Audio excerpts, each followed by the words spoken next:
Sir, जिस तरीके से आपने भाषण भी दिया और तमाम उपलब्धियां गिनाई सरकार की, लेकिन संबंधों में खटास है कहीं न कहीं ये दिखता है कि मुख्यमंत्री और उपराज्यपाल के संबंधों में थोड़ी उतनी अच्छे संबंध है नहीं।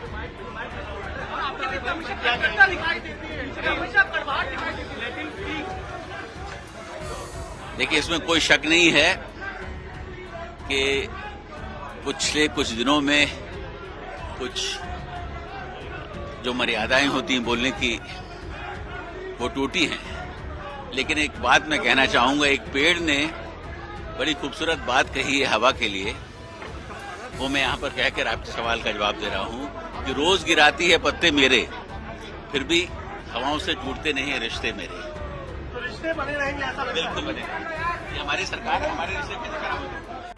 एलजी साहब ने अपना अभिभाषण दिया। अगर आपने उनके अभिभाषण को देखा होता जब वो पढ़ रहे थे, तो उनका भी थोड़ा सा सीना चौड़ा हो रहा था जब वो कह रहे थे मेरी सरकार बहुत पारदर्शी है, मेरी सरकार बहुत अच्छी है, आज़ादी के बाद से आज तक सबसे अच्छा काम मेरी सरकार ने किया, मेरी सरकार ने सारे क्षेत्रों में बहुत अद्भुत विकास किया। फिर उन्होंने एक एक क्षेत्र गिनाया कि शिक्षा में कितना अच्छा विकास हुआ, स्वास्थ्य में कितना अच्छा विकास हुआ।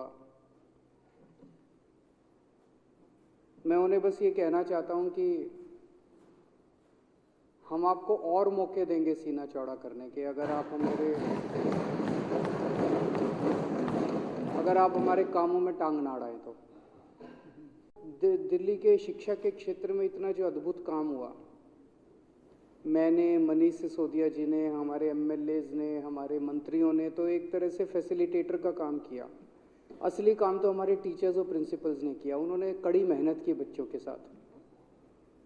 उनके अंदर जो जज्बा आया, वो उनको जो हमने ट्रेनिंग के लिए विदेशों में भेजा, हमारे टीचर्स सिंगापुर गए, फिनलैंड गए, कनाडा गए, जगह जगह गए, वो जब वापस लौट के आए, उनको जो एक्सपोजर हुआ वहाँ का, वो बड़ा शानदार था।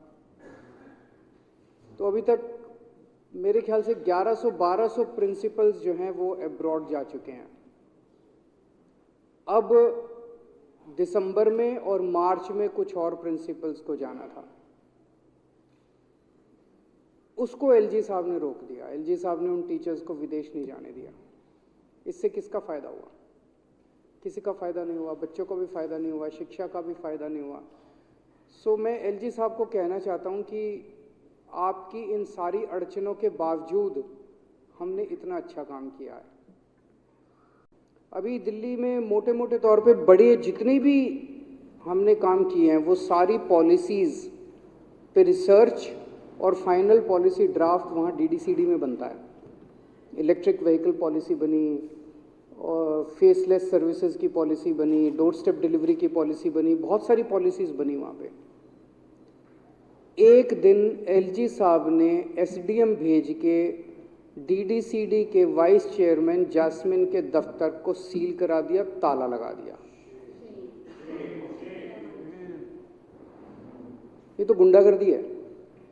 इस तरह के काम कौन करता है? कोई संवैधानिक पद पे बैठा हुआ आदमी इस तरह के काम करे तो शोभा नहीं देता। इससे किसका फायदा हुआ? 6 महीने से दफ्तर बंद पड़ा है, जास्मिन काम नहीं कर पा रहा। किसका फायदा हुआ? किसी का फायदा नहीं हुआ। दिल्ली में 17,000 लोग रोज योग किया करते थे, योगा करते थे। हम उनको फ्री में योगा कराया करते थे। एक दिन आदेश पारित करके सबकी योगा क्लासेस बंद करा दी। इससे किसका फायदा हुआ? वो 17,000 लोग तो बद्दुआएं दे रहे हैं ना। वो हो सकता है एलजी को नहीं जानते, वो इनको बद्दुआएं दे रहे हैं। वो सोचते हैं बीजेपी वालों ने करा दी। किसका फायदा हुआ? ये सब मतलब इस तरह की रोज रोज हर चीज में टांग अड़ाना, हर चीज में टांग अड़ाना। अब लगे हुए हैं एलजी साहब, रोज ऊपर नीचे फाइलें हो रही है। बिजली की सब्सिडी दिल्ली की बंद करके रहूंगा मैं। हम भी लड़ रहे हैं कि हम भी बंद नहीं होने देंगे, लेकिन पूरा शिद्दत के साथ लगे हुए हैं कि बिजली की सब्सिडी मैं बंद करके रखूंगा। क्या फायदा हो जाएगा एलजी को? एलजी को तो इतने बड़े महल में रहते हैं, पता नहीं कितने हजार